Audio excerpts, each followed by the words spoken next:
Hello everyone. Really glad that you're back and checking out my videos. Today I want to talk about a really big topic. It's everywhere, everyone's talking about it, and I think it's a really important conversation. That is the topic of toxic masculinity.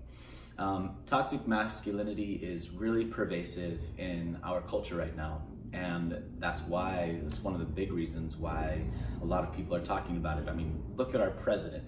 Look at all the people who are being sexually taken advantage of in multiple different ways, whether it's verbally or physically or even energetically. I recently went to a discussion on the misappropriation of the word shamanism and how all of these men specifically are calling themselves shamans and taking advantage of their position of power to manipulate women sexually.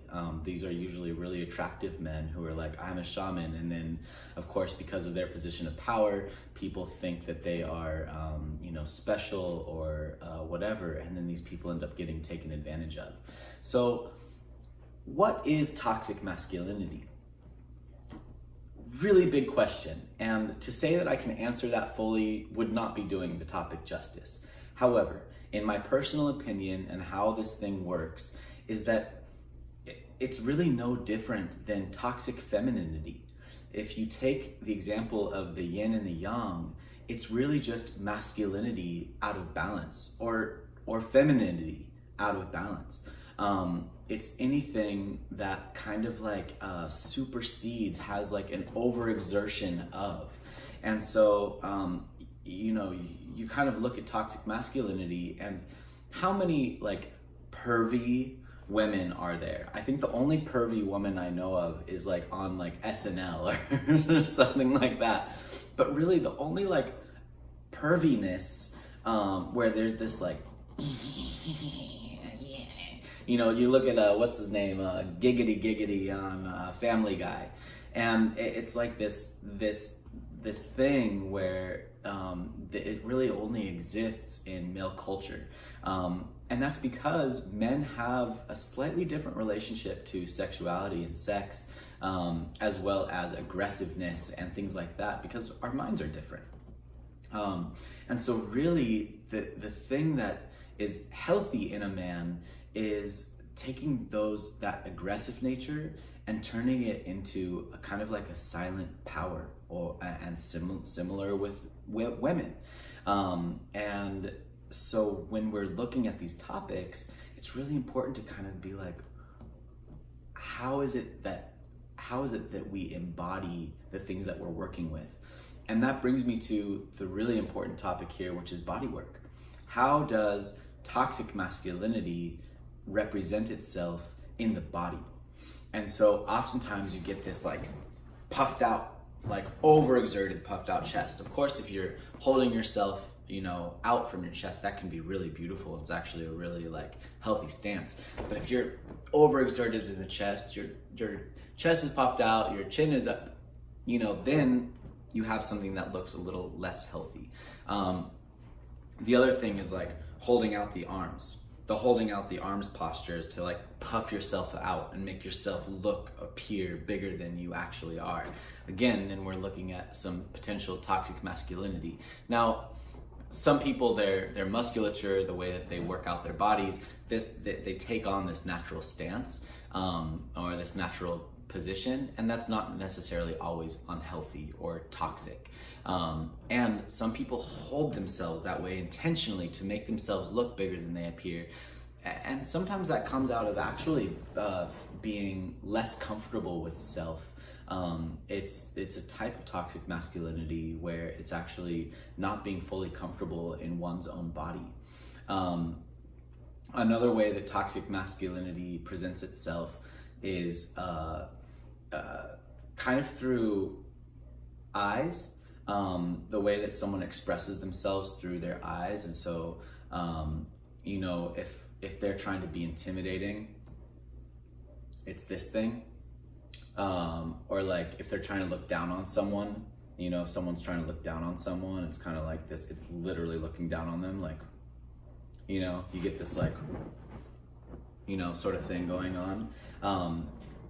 So you look at the posture of the thing, and now the most important part of this topic is, what do you do to bring that thing into ease, into peace with one's own body? Well, first, of course, it's about bringing that topic up.